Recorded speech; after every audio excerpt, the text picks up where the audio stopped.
ज्यावेळेस भक्ताची देवाची नजर होते ना, त्यावेळेस देवालाही काही सुधरत नाही, भक्तालाही काही सुधरत.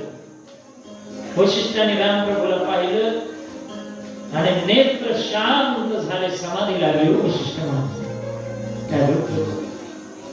राजा दशरथाने त्यांना हलवलं, समाधी उत्थान झाले आणि शेवटी नामकरणाचा विधी समोर आला. आणि नामकरण काय करायचं म्हणून वशिष्ठ महाराजांना विचारलं. वशिष्ठ महाराज उत्तर देते झाले, तुलसीदासजी वर्णन करतात.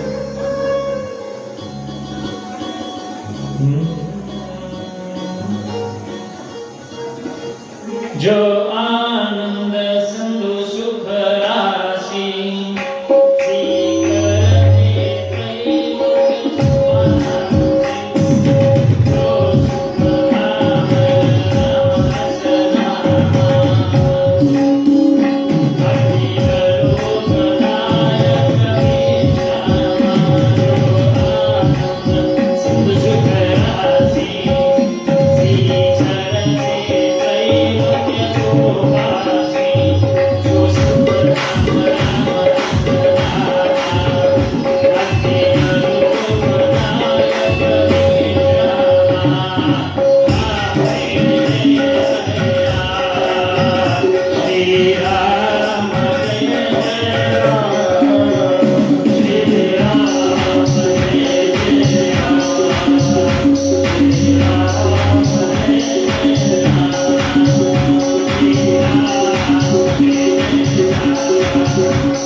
तुझा मोठा पोरगा आहे ना, जगाला आनंद समुद्रासारखा आनंद देणार, समुद्रासारखा. आणि एवढेच नाही, ज्याच्या येण्यानं तिने लोक सुखी झाले, स्वर्ग मृत्यू पाताळ तिने लोक, देवता सुखी झाल्या, ऋषीगण सुखी झाले, मानव सुखी झाले, गाय सुखावले, पृथ्वी सुखावली, धेनु सुखावल्या, गायी वासरा पशु पक्षी सगळे सुखी झाले. त्या महिन्याने सगळे एकमेकाला आनंदित करत होते. राम जन्मला कृष्ण जन्मला, रामाचा जन्मोत्सव सगळीकडे आनंदाचा झाला. दुसऱ्याचं नाव म्हणे भव्य मोठ्या बंधूची सेवा करणारा, अत्यंत मन एकाग्र करून, लक्ष एकत्रित करून, राम प्रभूच्या चरणी मन अर्पित करून त्याची सेवा करणारा, त्याचं नाव लक्ष्मण ठेवा. पहिल्याचं नाव श्रीराम वशिष्ठ महाराज, दुसऱ्याचं नाव लक्ष्मणजी ठेवतात, तिसऱ्याचं नाव म्हणे हा सगळ्यांचं भरण पोषण करणारा आहे, त्याचं नाव भरतजी ठेवा.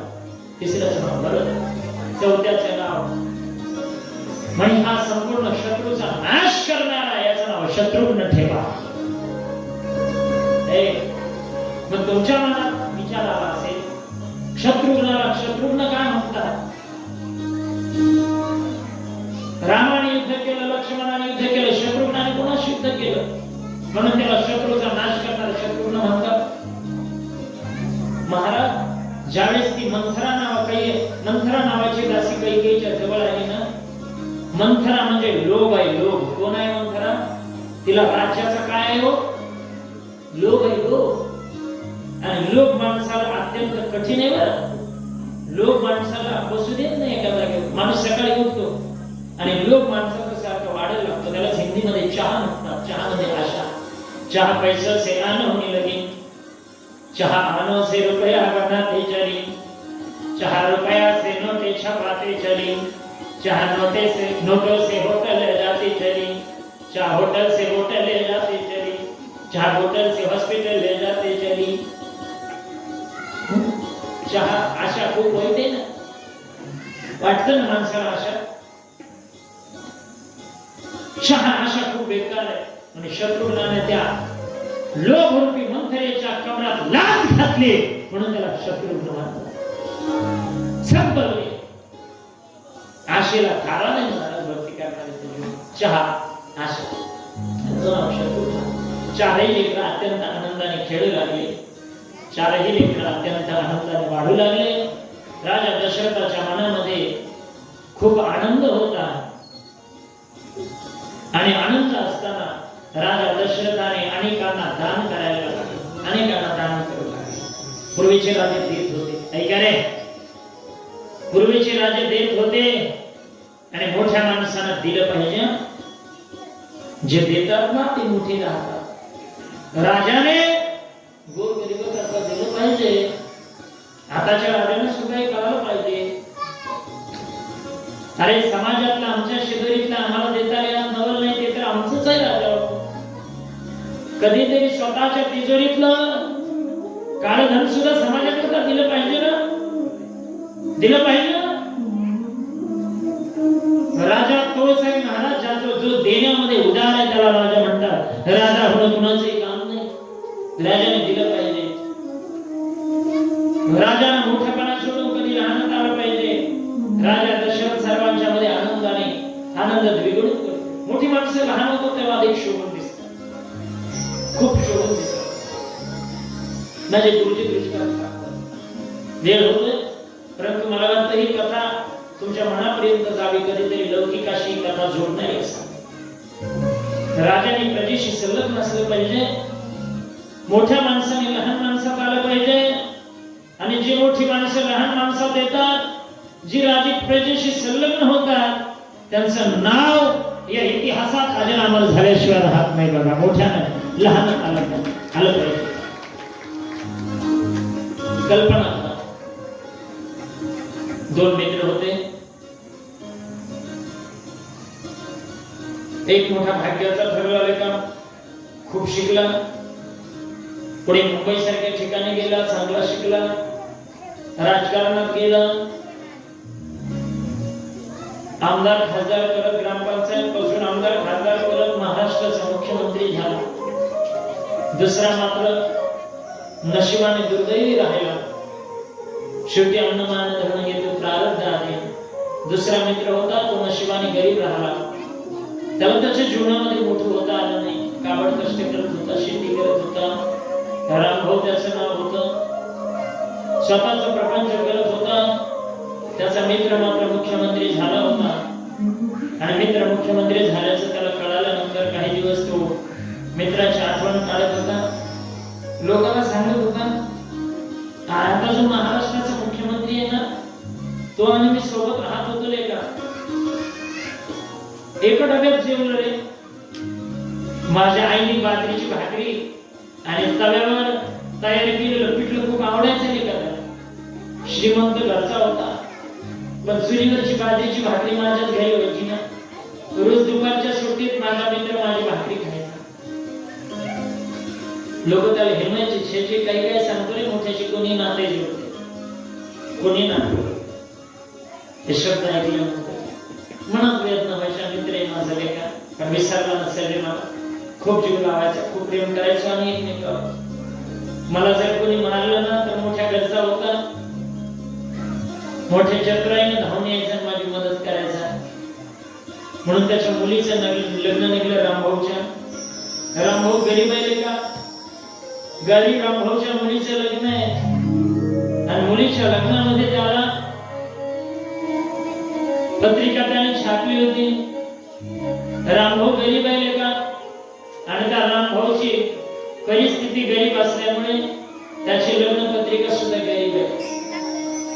इतका गरिबीचा कागद त्या लग्न पत्रिकेमध्ये आहे की जर जास्त जोर देऊन पेनानं त्या पत्रिकेवर लिहिलं तर आर पार छिद्र होईल, पत्रिका फाटेल. इतकी गरीब पत्रिका. आज सुद्धा या देशामध्ये गरिबी आहे. 75-76 वर्ष उलटून गेले, माझा देश स्वातंत्र्य झाला.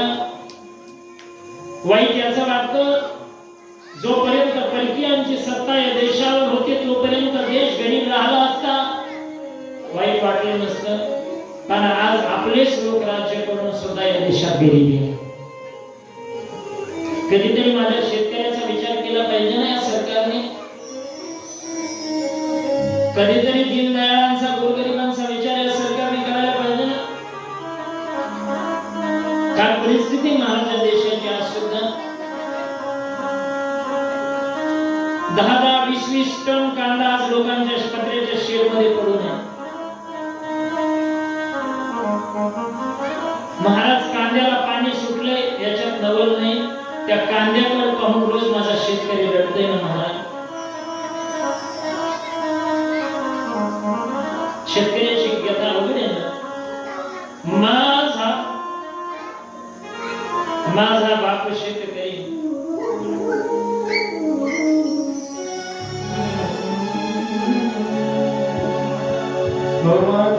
बाप शेतकरी उभ्या जगाचा पोशिंदा, त्याच्या भारी लिहिलेला नंदीच काम करता. आजही या देशात गरीब आहे, आजही गरीब आहे. कधीतरी सरकारने माझ्या शेतकऱ्याकडे रामभाऊ एकाचा गरीब रामभाऊच्या पोरीचं लग्न आणि त्याने पत्रिका लिहिण्याकरता घेतली. डोळ्यात पाणी आलं, त्याला त्याच्या मित्राची आठवण आली. त्याने पत्रिका लिहिली. पत्रिकेवर नाव टाकलं माननीय मुख्यमंत्री साहेब मुंबई. आणि अशी पत्रिका लिहून त्याने ती पत्रिका पोस्टाने पोहोचवली. पोस्टामध्ये ती पत्रिका टाकली. मुख्यमंत्री साहेबांच्या ऑफिस पर्यंत गेली. रामभाऊ म्हटलं साहेब येते की नाही येते माहित नाही, पण माझं काम आहे. त्याला संशय होता, मुख्यमंत्री माझ्या गरीबाच्या लग्नाला कशाला येतील, माझ्या गरीबाच्या पोरीच्या लग्नाला. एक दिवस मुख्यमंत्री साहेब बगीचेमध्ये बसले होते. त्यांच्या जवळ आलेले सर्व पत्रिका त्यांचा पीए त्यांच्या हातात देत होता. एक एक पत्रिका काय भारी भारी पत्रिका होत्या. काहीला चांदीची मुलांक डिझाईन केलेली होती, काहीला सोन्याच्या तारा लावलेल्या होत्या. एक एक पत्रिका मुख्यमंत्री साहेब वाचत होते, बाजूला ठेवत होते. एक एक पत्रिका वाचत होते, बाजूला ठेवत. शेवटी माझ्या रामभाऊचे मुलीच्या लग्नाची पत्रिका आली. पीएने पत्रिका पाहिली. ती साधारण पत्रिका होती, इतकी गरीब पत्रिका होती. ती पत्रिका पाहिली रामभाऊची. पीएने ती पत्रिका घेतली आणि पत्रिका घेऊन त्याला पाहिलेली गरीबाची पत्रिका म्हणून त्याने डस्टबिन मध्ये कचरा कुंडीत तशीच ती पत्रिका टाकून दिली. ती पत्रिका कचरा कुंडीत टाकलेली. मुख्यमंत्री साहेबांनी पाहिली. पीएने विचारलं काय आहे का, दाखवायचं. साहेब साधारण पत्रिका आहे, असू दे ना, मला बघू दे ना कोणाची. साहेबांनी पत्रिका उघडली. साधारण पत्रिका होती, खूप गरीबाची पत्रिका होती. मुख्यमंत्री साहेबांच्या आयुष्यामध्ये एवढी गरिबीतली पत्रिका त्यांच्या हातात पहिल्यांदा आली होती. साहेबांनी विचार केला, आज सुद्धा माझ्या देशात एवढी गरीब लोक आहेत. पत्रिका आली.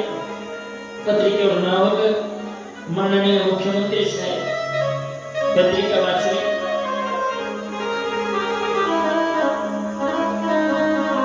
पाठीमागचा मजकूर वाचला. साहेब आपण मुख्यमंत्री झाला. पत्रिकेला चिटकून लेटर लिहिले होते ना रामभाऊ.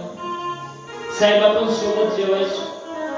साहेब आपण एका डब्यात खायचो. आठवते साहेब तुम्हाला? मी घरून डबा आणला ना साहेब. माझं चुलीवरची भाकर आणि तव्यावरचं पिठलं तुम्ही खायचात साहेब. तुमचा श्रीमंत घरचा डबा मला खायला द्यायचा. साहेब तुम्हाला खूप आवडायचो, खूप जीव लावला साहेब तुम्ही मला. मी तुम्हाला खूप चांगली माहिती होती आपली. साहेब माझ्या मुलीचं लग्न निघलं, शक्य झालं येता आलं तर बघा तुमचा बालपणीचा मित्र रामभाऊ. साहेबांनी पत्रिका हृदयाला लावली. बालपणीच्या संवेदना जागी झाल्या. साहेबांच्या डोळ्यात पाणी आलं. पीएने विचारलं काय झालं साहेब, काही दुःखद पत्रिका आहे का साहेब, काही दुःख देणारी घटना आहे का? साहेबांनी सांगितलं नाही रे का, माझा बालपणीचा मित्र. साहेब रडण्यासारखं काय झालं? सोबत जेवायचो रे आम्ही, सोबत राहायचो रे का. मी मुख्यमंत्री झालो, माझा मित्र मात्र गरीब राहा. पीएच्या डोळ्यात पाणी आलं. साहेबांनी पीएला सांगितलं लग्नाची तारीख किती आहे. पीएने तारीख लिहून घेतली. तेवढं थांबलं नाही का. साहेबांनी सांगितलं पीएला माझ्या मित्राच्या मुलीचं लग्न आहे बघ, अर्थात माझ्याच लेकीचं लग्न आहे. या दिवशी मी कुठलंही सरकारी काम करणार नाही, या दिवशी कुठलाही मी सरकारी हातभार स्वीकारणार नाही, या दिवशी कुठल्याही सरकारी अधिकाऱ्याला मी वेळ देणार नाही. ती आवाज झाला साहेब, पण एवढ्या गरीब वातावरणात आपण जाणं, आपली व्यवस्था होईल साहेब, व्यवस्था होईल साहेब. साहेबांनी सांगितलं माझी व्यवस्था महत्वाची नाही, पण माझ्या मित्राच्या आठवणीने माझी झालेली अवस्था काय ते तर जाणतोस ना लेखक, माझी अवस्था जाणतोस. जायचे त्या जिल्ह्यातल्या कलेक्टरला ताकीद दिल्या जाते, आदेश दिल्या जाते. लग्नाचा दिवस उजाडला होता, साहेबांची गाडी निघाली होती.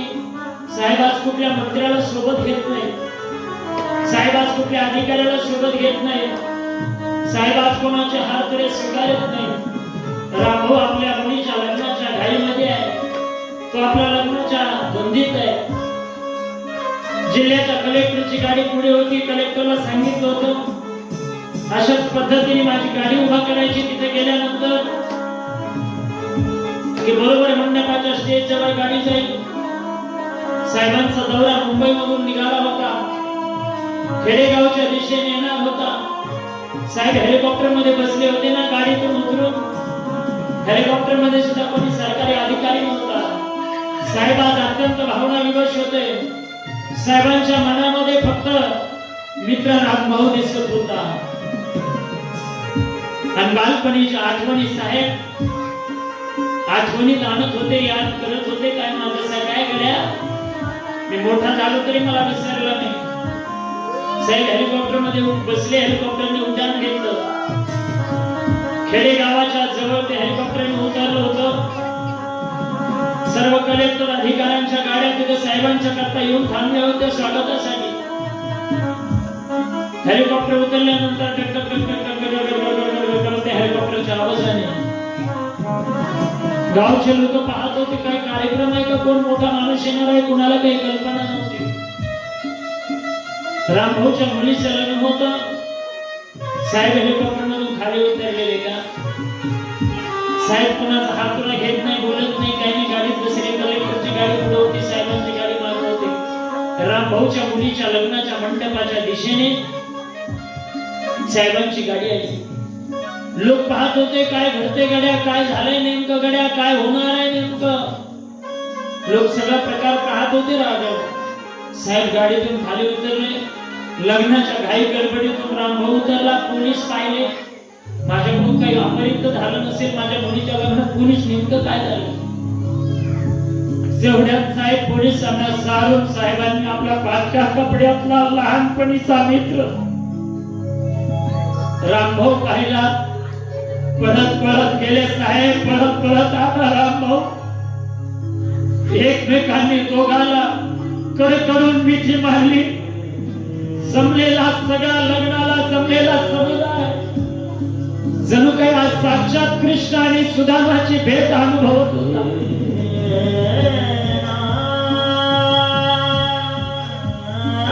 म्हणत होता साहेब काय नाही केलं इकडे काही काम आहे का साहेब म्हणून आला. काय रामभाऊ लेका मित्र होता, लहानपणी तुझ्या डब्यावर जमलोय. खूप आवडायचा ना तुझा डबा मला. अरे कधी तरी माझ्यासाठी तू उपाशी राहिला लेका, मला जीव घातलाय. पत्रिका पाठवली होती ना, रामभाऊ आपल्या लेकीचं लग्न आहे. माझ्या पोळीच्या लग्नाला साहेब तुम्ही, माझ्या गरीबाच्या लेकीच्या लग्नाला. साहेब तुम्हाला एवढ्या लाभ मिळण्याची गरज नव्हती हो साहेब. अहो एखादं पत्र पाठवलं असतं ना, मोठेपणाने वाचून दाखवलं असतं. नाही रामभाऊ मित्र आहोत आपण. लग्नाची तयारी होते. रामभाऊच्या पोळीचं लग्न लागतं. लोक म्हणतात काय मोठ्या मनाचा माणूस आहे रे, एवढा मोठा असून सुद्धा एवढा लहान होतोय. काय माणूस मोठा आहे रे, काय माणूस मोठा आहे. सगळा प्रकार लोक पाहतात उघड्या डोळ्याने. जणू काही आज सुदामाच्या राज्यामध्ये कृष्ण परमात्मा आला होता आणि गरीब सुदामाच्या घरी मोठ्या मनाने राहत होता असं दिसत होतं. लग्न लागलं, रामभाऊ आपल्या वेगाला भेटायला जात नाही. रामभाऊ पहिल्यांदा मुख्यमंत्री साहेबांकडे जातात आणि साहेबांना हात जोडतात, साहेब निघायचं असेल ना साहेब, तुम्हाला कुठं दौरा असेल साहेब, तुमची कुठं जेवणाची व्यवस्था केली असेल. नाही रामभाऊ, माझ्या पोरीचं लग्न आहे रामभाऊ, मी याच मंडपात लोकांच्या पंक्तीला सोबत बसून जेवणार आहे.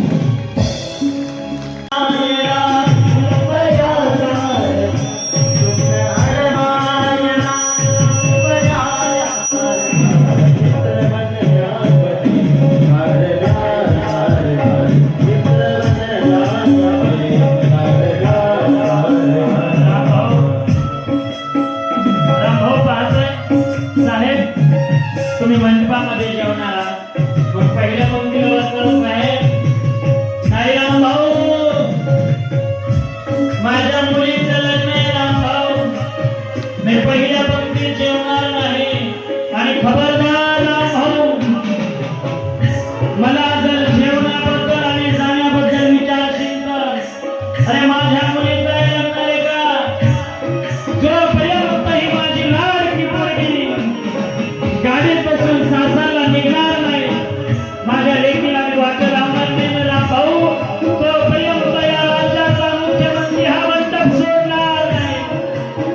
त्याच्यात नाव काय आहे रामभाऊ मी साहेब, तोपर्यंत काय करणार हो साहेब, तुम्ही काय करणार साहेब. साहेब म्हणतात रामभाऊ, तोपर्यंत माझ्या मुलीच्या लग्नात, साहेब तोपर्यंत माझ्या मुलीच्या लग्नात पाणी वाढण्याचं काम करणार.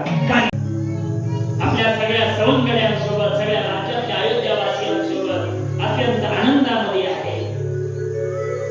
रामप्रभू आता बालवयातून किशोरवयाकडे जात असताना वशिष्ठ महाराज त्यांचं जावळ करण्यासाठी सांगतात. जावळाचे केस काढले जातात, कुमार वयातली लेकरे येतात. आणि तेवढ्यातच विश्वामित्र महाराज अत्यंत क्रोधित जे आहेत ते भोसे, अत्यंत क्रोधित असणारे विश्वामित्र महाराज राजा दशरथाकडे येतात. राजा दशरथ त्यांचं अत्यंत आदराने स्वागत करतो. महाराज समंत येते घरा तोची दिवाळी दसरा, साधू घरी आले ना तर त्यांचं स्वागत करावं. विश्वामित्र महाराजांचं स्वागत राजा दशरथ करतात. बोलिये श्री विश्वामित्र महाराज की. सगळ्याचं स्वागत होते.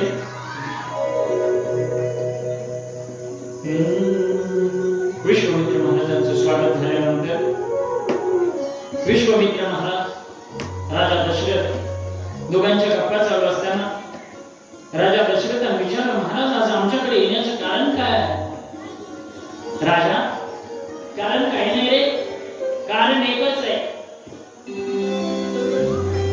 माणिक आणि सुभाव नावाचे राक्षस आहे आणि त्यांचं काही सैन्य आहे. माझ्या यज्ञाकरता ते अत्यंत त्रास देतात. आणि राजा तुला तर माहित आहे, तुझ्या पोटी जन्मलेला राम आहे ना, तो त्याच्याकरताच आलाय ना. धर्म संस्थापनार्थाय संभवामि युगे युगे यदा यदा हि धर्मस्य ग्लानिर्भवति भारत. धर्माला ग्लानी आली, साधूच्या रक्षण करता आले नाही. आणि राजा तुला माहिती आहे, आम्ही सगळे साधू ऋषी मुनी देव देवता तुला बोलायला गेलो होतो. ज्यावेळेस धर्माची नाव अशी डगमगायला लागली ना, त्यावेळेस आम्ही त्यावेळेस बोलायला गेलो.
हे धर्मरक्षणा करतात आहे आणि म्हणून यांना तू माझ्यासोबत पाठवलं पाहिजे. यज्ञाचा विध्वंस करतात आणि क्षत्रिय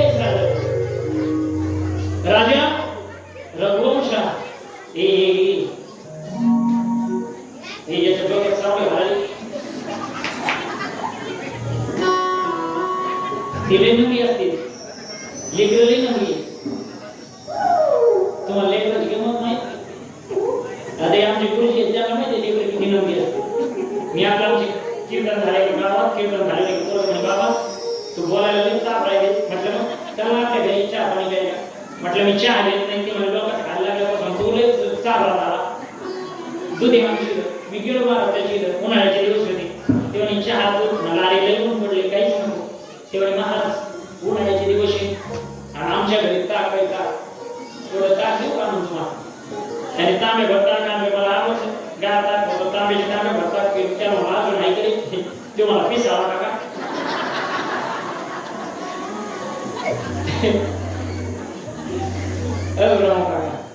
मला म्हणतात मग पिसावा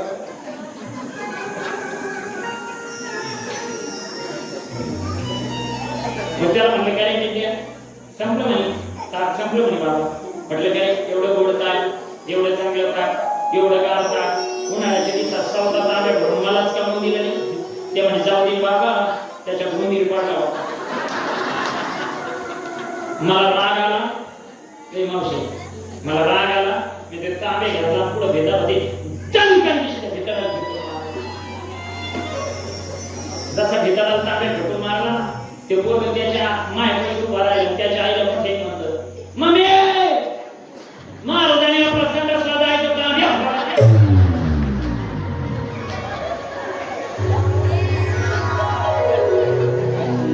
त्याच्यामुळे हे बसलेच ना बसले राजन चला कधीकडे अरे क्षत्रिय वंशात काय तू रघुकुलातला आहे आणि रघुकुलातलं जे काम आहे ना ते केलं पाहिजे. एक वेळेस रघुकुल रीत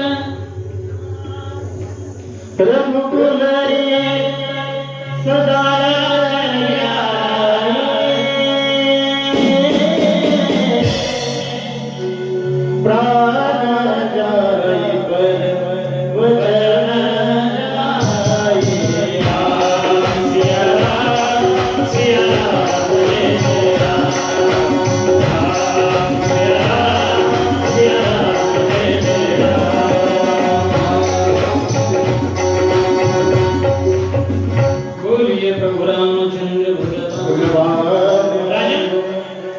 ज्याच्याकरता जन्माला आला असे दोन पुत्र माझ्या यज्ञाच्या रक्षणाकरता पाठवले पाहिजे।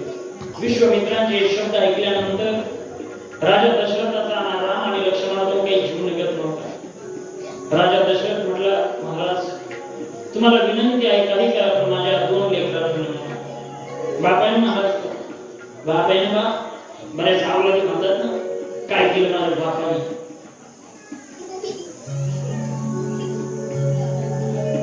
ते बघा, तुमचा बाप गरिबीत जगला म्हणून तुम्ही श्रीमंतीत जगता, त्याच्या नाकावर बोट ठेवून म्हणायची गरज नाही माझ्या बापाने काही नाही केलं, सगळं मीच केलंय। अरे तीच तुले या बाप नसता तर यातलं काही नाही मिळणार। बापाचं प्रेम राहतं ना आज पोरावर। तुकाराम महाराज म्हटले, बाप काय देत नाही पोराला, बाप होता एवढी लेकराची एवढी आपली कुरबंडी वाढवणी, एका एकीला निराशीचा धणी रे बाळ मनी बाळ खंदे सगळं देतो बाप। राजा म्हणतो, महाराज माझी विनंती आहे, माझे दोन पूर्ण। विश्वामित्र महाराज क्रोधित होता, वशिष्ठची मध्यस्थी करतात आणि राजा दशरथाला सांगतात, राजन काळजी करू नका, राजा तू काळजी करू नको, राम सामान्य नाही, राम या विश्वाला व्यवस्थित घालणारा तत्व। लक्ष्मण म्हणजे स्वतः शेष नारायण आहे, तू त्याची काही चिंता करू नको। हे सगळे शब्द ऐकल्यानंतर राजा दशरथजी विश्वामित्रांच्या समोर नतमस्तक होत आहेत, आपले दोनही पुत्र विश्वामित्र महाराजांच्या हवाले करत आहेत। वाटेतून जात असताना विश्वामित्र महाराज आणि राम प्रभू लक्ष्मणजी यांच्यामध्ये काही चर्चा होते। चर्चा चालू असताना त्या चर्चेमध्ये राम प्रभूला समाधी लागते आणि समाधी लागल्यानंतर त्या समाधीतून विश्वामित्र महाराज रामजीला बाहेर काढतात, राम प्रभूला। आणि राम प्रभूला बाहेर काढल्यानंतर राम प्रभूला विचारलं, राम प्रभू हे श्रीरामा तुम्ही असं कोणत्या अवस्थेत गेला होता की अवस्थेत गेले म्हणजे तुम्हाला समाधी लागली? त्यावेळेस रामाने विश्वामित्राला दिलेलं उत्तर आहे, महाराज मी ज्या अवस्थेत गेलो होतो त्या अवस्थेत नेमकं मला काय अनुभूती आली ही मला आता सांगता येणार नाही। ती अनुभूती कशी आहे हे पाहण्याकरता तुम्हाला त्या अवस्थेत जावं लागेल। आणि मग रामप्रभू विश्वामित्र महाराजांना म्हणतात, महाराज काही गुरुपदेश करा। रामप्रभू म्हणतात, रामा तुमच्या घराण्याला गुरुपदेश करण्याची पद्धती माझी परंपरा माझी नाही, तुमच्या घराण्याला गुरुपदेश करण्याची पद्धती वशिष्ठांची परंपरा वशिष्ठांची। त्या काळामध्ये शिष्य ओढाओढीची भानगड नव्हती, गुरुपदेश ज्याच्या त्याच्या शिष्याला ज्या त्या गुरुनी केला। विश्वामित्र महाराज वशिष्ठांच्या माध्यमातून रामप्रभूला गुरुपदेश करून पुढे जातात। मध्ये त्राटिका नावाची राक्षसीन दिसली, त्या त्राटिका नावाच्या राक्षसीनीला रामप्रभूने एका बाणामध्ये उडवलं। एका बाणात मारल्यानंतर सगळीकडे आनंदी आनंद झाला। पुढे विश्वामित्र महाराजांचा यज्ञ सुरू झाला। यज्ञामध्ये मारीच आणि सुबाहूचं काही सैन्य रामप्रभूने ते मारून टाकलं। सगळं सैन्य संपल्यानंतर मारीच आणि सुबाहू स्वतः आले। रामप्रभूने त्यांना सुद्धा मोक्ष देऊन टाकला, त्यांनाही संपून टाकलं। विश्वामित्र महाराजांचा यज्ञ त्या ठिकाणी सफल झाला आणि विश्वामित्र महाराजांचा यज्ञ सफल झाल्यानंतर हा आनंदाचा क्षण आहे। मारी सुभाऊ मारले, एखादा फुटला फुटले। रामाने दोघांना युद्धासाठी आलेलं पाहिलं मारीचला एका बोथडवानाने 100 योजनाचे केली करणे खूप योजनेने गणित आहे अंतर मोजण्याचे माप शुभवलं अग्नी अस्त्राने त्याने रामप्रभूने संपवलं. तिथून पुढे आल्यानंतर गौतम ऋषीची जी पत्नी होती अनादीच्या अहिल्या तिचा उद्धार केला. गौतम ऋषीला इंद्र आणि चंद्राला शाप दिल्यानंतर इंद्राकडे भगीचंद्र झाला का नारद जगलाचा भजनाचा. मग गौतम ऋषीने सुद्धा इंद्र चंद्राला शाप देऊन तिलाही शाप दिला होता. ती शिळा भोंगळली होती. तिने उशाप मागितला. राम प्रभूचा स्पर्श झाल्यानंतर तुझं पुन्हा उद्धार होईल. राम प्रभूचा ते शिळेला पाय लागला. राम प्रभूंच्या पायाने त्या अहिल्याचा त्या ठिकाणी उद्धार झाला. तिला चरण स्पर्शामुळे तिला मूळ देह प्राप्त झाला. मग तिने रामचंद्र प्रभूंची त्या ठिकाणी मनापासून स्तुती केली. स्तुती केल्यानंतर पुढे प्रभू विश्वामित्र आणि लक्ष्मणजी तिघेजण मिथिला नगरीला आले. मिथिला नगरीला आल्यानंतर त्या नगरीची शोभा पाहून त्या ठिकाणी चकित झाले. राजा जनकजी तिथे राज्य करीत होते. राजा जनकजींच्या त्या मिथिला नगरीमध्ये सर्वजण आल्यानंतर राजा जनकाला कळाला विश्वामित्र महाराज आले. तो मोठ्या लवाजाने असेल त्या ठिकाणी विश्वामित्र महाराजांना राम प्रभूला लक्ष्मणजीला भेटायला आला. ज्यावेळेस राजा जनकानं राम प्रभूला आणि लक्ष्मणजीला विश्वामित्र महाराजांच्या सोबत पाहिलं त्यांना पाहिलं आणि राजा जनकाचा देहभानच हरपून गेला. आवाज झाला राजा जनक. काय पोरं आहेत काय लेकरं आहेत असे म्हणून तो आवाज झाला. त्यानंतर विश्वामित्र महाराजांनी राम प्रभूचा आणि लक्ष्मणजीचा राजा जनकाला परिचय करून दिला. त्यांची युद्धकला सांगितली. त्यांचं कौशल्य सांगितलं. मारी सुभव मारले सांगितले. अहिल्याचा उद्धार झाल्याची घटना कळाली जनकांना. त्यांच्या चरणाच्या स्पर्शाने जनक म्हटला की धन्य झालं. त्राटिकाला मारलेलं आहे त्या काळात त्या ठिकाणी व्यवस्था सगळी सांगितली.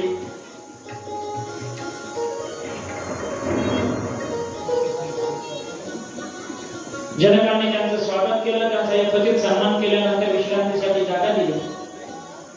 लक्ष्मणजीच्या मनातली गोष्ट रामप्रभूंनी ओळखली. तिसरा प्रकारचा वेळ होता. सूर्य मावळतीला चाललेला होता. लक्ष्मणजींनी सांगितलं प्रभू राजा जनकाची मिथिला नगरी किती सुंदर आहे आपल्याला पाहायला. म्हणून ते त्या मिथिला नगरीमध्ये फिरायला लागले. फिरत असताना अनेक सख्यांनी सीतेच्या रामचंद्राजीला त्यांना पाहिलं. दुसऱ्या दिवशीची सकाळ झाली. विश्वामित्र महाराज पूजा करायला बसले. पूजा करायला बसल्यानंतर राम प्रभूला आणि लक्ष्मणजीला सांगितले त्यांनी रामा मला पूजेसाठी काही फुलं घेऊन ये. महाराज काय भक्ती आहे विश्वामित्र महाराजांनी.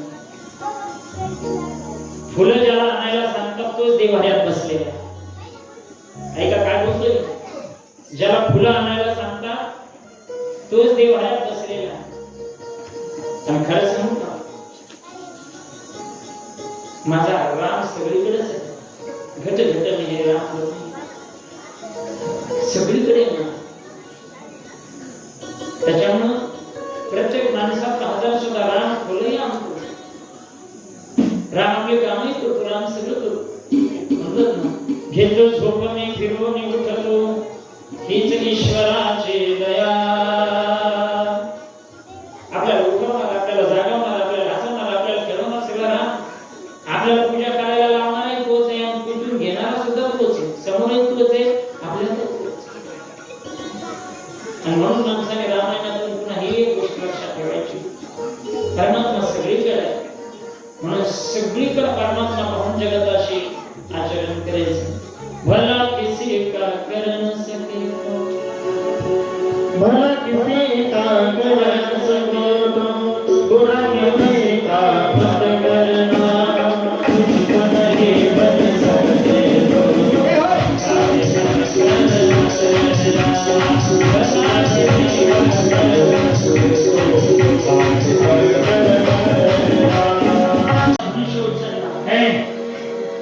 आणि धनुष्य उचलायला गेला. काही अंतरावर वर आला. मोठी ताकद लावली आणि त्या ताकदीने लावला धनुष्य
मैं स्वस्थ रहने वाला नहीं हूँ। अरे रावण तिथून निघून गेला।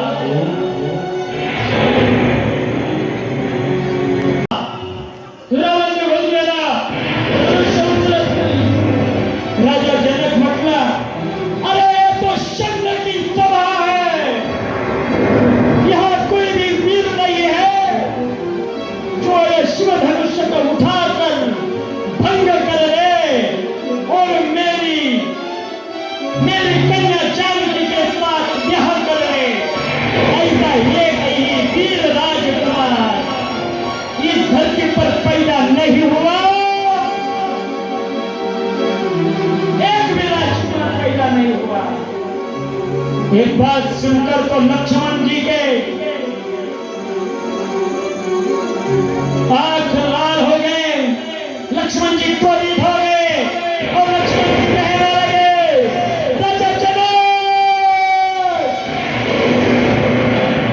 आपने जो बात बोली है ये शब्द वापिस कर लो, वापिस ले लो। अरे मेरे मन में जो बात हुई ना, मेरे मन में आ गया ना, ये तेरे शिव धनुष्य क्या पूरे ब्रह्मांड का मैं टुकड़े टुकड़े कर लूंगा।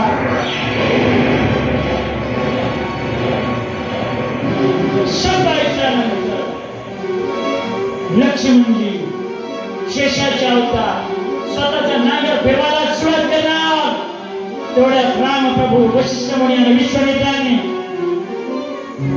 रामप्रभूला समोर बोलावून घेतलं. रामप्रभू मोठ्या आनंदाने सभेमध्ये हजर होत आहे. सगळ्यांनी वर हात करून रामप्रभूचा जय जयकार करायचा. श्री गुरुराज जय राम,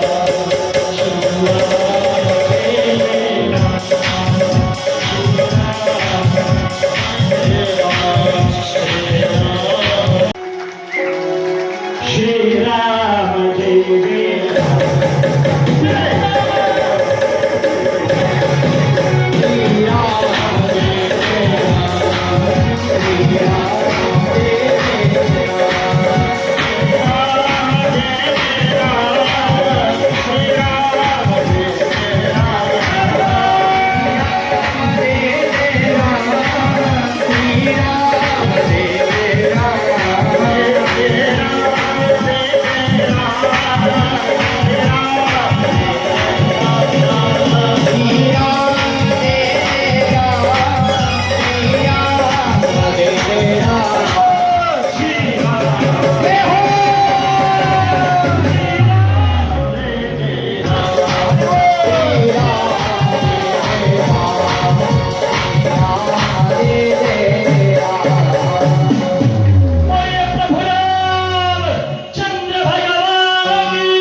विश्वामित्र महाराजांनी रामप्रभूला आज्ञा दिली. रामप्रभूने आपल्या गुरु महाराजांचं दर्शन घेतलं. आपल्या गुरु महाराजांचं दर्शन घेतलं आणि दोघांचं दर्शन घेतल्यानंतर विश्वामित्र महाराजांचं दर्शन घेतल्यानंतर ऋषी मुनी नम्र केले आणि गुरु महाराजांनी आज्ञा केली. आज्ञा केल्यानंतर रामप्रभू धनुष्याच्या जवळ आले, धनुष्याला वंदन केलं. संपूर्ण देव देवता आनंदित होत्या, सगळीकडे आनंद होता. सगळ्यांनी रामप्रभूचा जय जयकार केला. बोलिये सगळे हात वर, बोलिये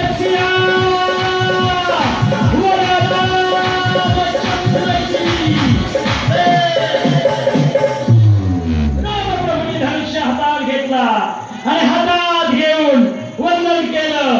वंदन केल्याच्या नंतर अलगद हात धनुष्य उचलला आणि आपल्या गुरुजीला सगळ्याला वंदन करून देवी देवतांची प्रार्थना करून जगत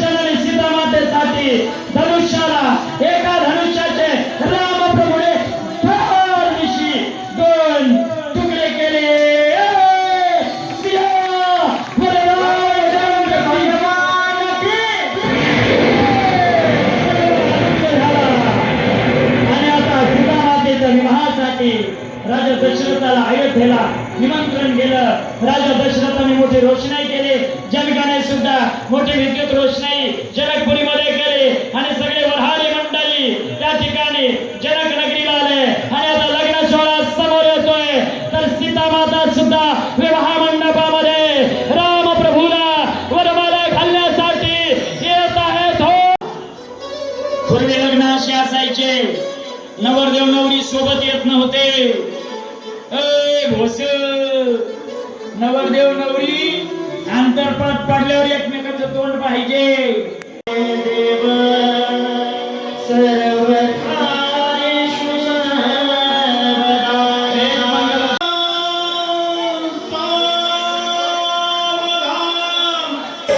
स्वस्ति गणनायकं गजमुखं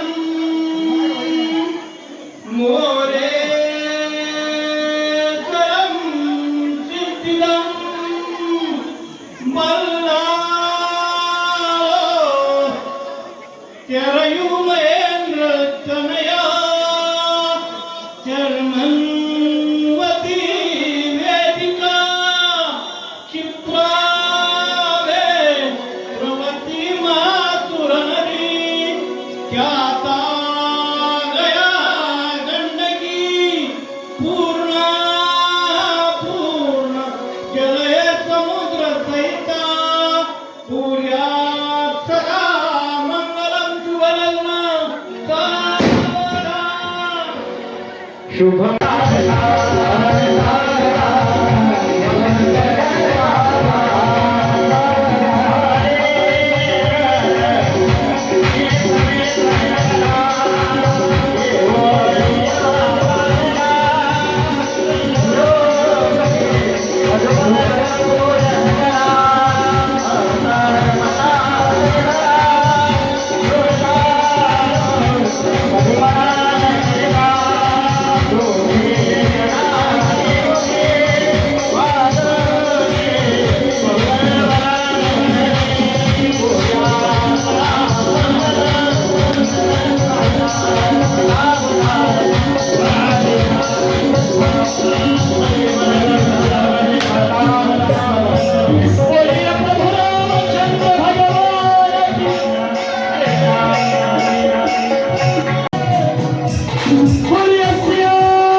Oh,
अरे सोन्याचं सोन्याचं सोन्याचं सोन्याचं सोन्याचं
त्यामध्येही सर्व युवा कार्यकर्ते आहेत.